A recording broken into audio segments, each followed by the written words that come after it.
maqaan kee $10 jedhani nu gaafa bisaan kun armi hin jirre armi jiraannee burburii fayyadam dhaaneen teen saasagalee yaati saati 11 galgalaa sii galti gise suwaatiin nu doote ammaan tan ammoo bisaan kun asii nu banamanii as fayyadamneetti jireen gammachuu dansa argan maatiin teen diiram bisaan fi fuullaatte abbaan dhaaffatarma dhaaffate abbaanii itti dhiyaatu ibriiqan ka'ee fudhate armashaayii dhaabate as fidama waatiin teen ganama haati as dhuddi jaatanii gootu waariyoo jedhama.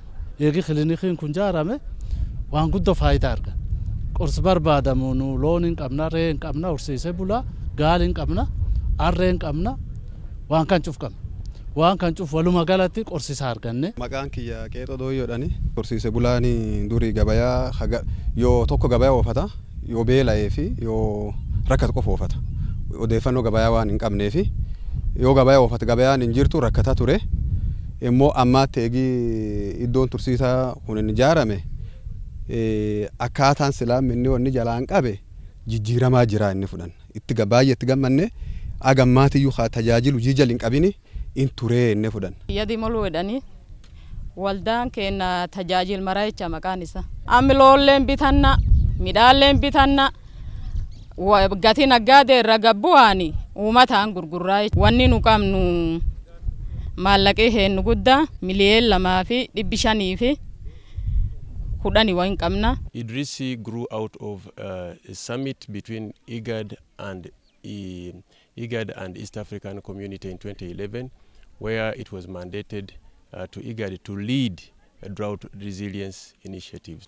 We've seen, for example, how we prepare for droughts through preparing feed and fodder. We've seen a hay bank here. We've seen how rangelands are being managed in a sustainable manner and how pastoralists are being prepared for any drought eventuality. We've seen investments in water. We've seen investments in markets. We've seen the power of cooperatives. We need to appreciate the leadership, the local leadership, the national leadership. We also need to appreciate the partnerships that have made this possible. Waan horsiisee bulaa keenya keessattuu dhiyeessii bishaanii ga'aa ta'e akka argatuuf piroojeektii gurguddaa bocnee hojjechaa jirra.